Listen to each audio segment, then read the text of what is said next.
வணக்கங்க. ஹெல்தியான சீஸு வீட்டிலே இவ்வளோ டேஸ்டியாக பண்ண முடியுமா? கண்டிப்பாக பண்ண முடியுங்க அப்படின்னு சொல்கிறேன்.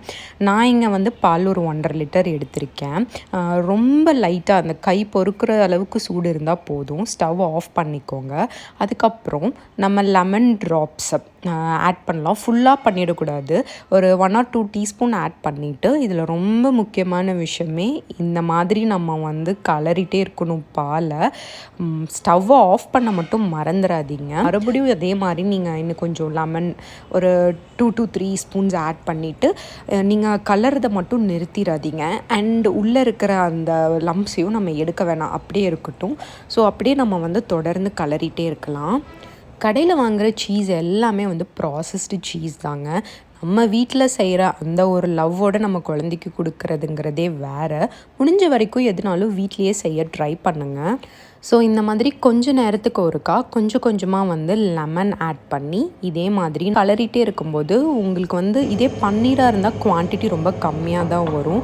ஆனால் இதோட பியூட்டி என்னென்னா 1.5 லிட்டர் பாலுக்கு எவ்வளோ சீஸ் வருதுன்னு நீங்களே பாருங்கள். எனக்கும் ஃபஸ்ட் டைம் பண்ணும்போது இது எவ்வளோ நேரம் இப்படியே கலரிட்டே இருக்கணுங்கிற ஒரு கொஸ்டின் வந்தது. ஸோ நம்ம எப்போ இந்த கலர்றதை ஸ்டாப் பண்ணணும் அப்படின்னா, ஒரு பாயிண்ட்டுக்கு மேலே பால் தனியாக தண்ணி தனியாக பிரிஞ்சு வந்துடும். ஸோ அப்போ நம்ம லெமன் ஆட் பண்ணுறத ஸ்டாப் பண்ணிவிட்டு கலர்றதையும் ஸ்டாப் பண்ணிக்கலாம். இது வந்து பன்னீரை விட ஜாஸ்தி லெமன் பிடிக்கும். அதனால் நான் வந்து 3 பெரிய சைஸ் லெமன் யூஸ் பண்ணேன். ஸோ நீங்களும் லெமன் வந்து கொஞ்சம் கூடுதலாகவே எடுத்து வச்சுக்கோங்க. ஃபுல்லாகவே இப்படி பிரிஞ்சு வர அளவுக்கு நம்ம வந்து அது வரைக்குமே நம்ம லெமன் ஆட் பண்ணுவோம். நான் சீஸ் மட்டும் எடுத்து செப்பரேட்டாக ஒரு கண்டெய்னரில் வச்சுக்கிறேன். இங்கே பாருங்கள், நான் சொன்னேன் இல்லையா இதில் குவான்டிட்டி நமக்கு ரொம்ப ஜாஸ்தி கிடைக்கும் அப்படின்னு. என் கையில் இருக்க கண்டெய்னர் பாருங்கள், ஆல்மோஸ்ட் அது ஃபில் ஆயிடுச்சு. ஸோ பேசிக்கலி 1.5 லிட்டர் பாலுக்கு ஹோல் ஃபேமிலியே ஒரு 4 டேஸ்க்கு சாப்பிட்ற அளவுக்கான குவான்டிட்டி கிடச்சிடும். அண்ட் நெக்ஸ்ட்டு ஸ்டெப்பாக லைட்டாக ஒரு வெதுன்னு இருக்க தண்ணியில் கொஞ்சம் உப்பை ஆட் பண்ணிவிட்டு இந்த மாதிரி ஒரு 3 to 4 டைம்ஸ் நீங்கள் வந்து தண்ணியில் போட்டு எடுங்க. நம்ம ஸ்குவீஸ் பண்ணும்போதே இதை வந்து நம்ம நல்லா இழுத்து பார்த்தோம்னா ஒரு ஸ்ட்ரெச்சி லேயர் மாதிரி நமக்கு வரும். அப்போவே தெரிஞ்சிரும் அதோட டெக்ஸ்சர் நல்லா சாஃப்டாக ஸ்ட்ரெச்சியாக இருக்கிறத நம்மளாலே ஃபீல் பண்ண முடியும்.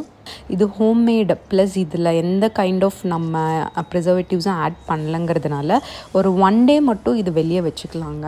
அவ்வளோதாங்க, ஈஸியான ஹோம்மேட் சீஸ் ரெடி. ஸோ உங்களுக்கு வேணுங்கிற போர்ஷன் மட்டும் எடுத்து கிரேட். ஸோ இந்த கிரேட்டட் சீஸை நாங்கள் தோசை சப்பாத்தி அப்படி எல்லாத்துக்குமே வச்சு சாப்பிட்டோங்க. சீரியஸாக சொல்கிறேங்க, கடையில் வாங்கின சீஸெல்லாம் தோற்று போயிடணும், அவ்வளோ சூப்பர்பாக இருந்துச்சு. கண்டிப்பாக இதை நீங்கள் ட்ரை பண்ணி பாருங்கள். உங்கள் குழந்தைங்களுக்கு ரொம்பவே பிடிக்கும். அவங்களுக்கு ஹெல்த்தியான ஒரு டிஷ் கொடுத்த ஹாப்பினஸும் நம்ம மனசில் இருக்கும். ட்ரை பண்ணி பார்த்துட்டு சொல்லுங்கள்.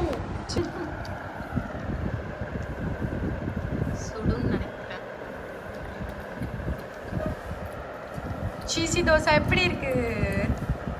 அருமையா இருக்கு.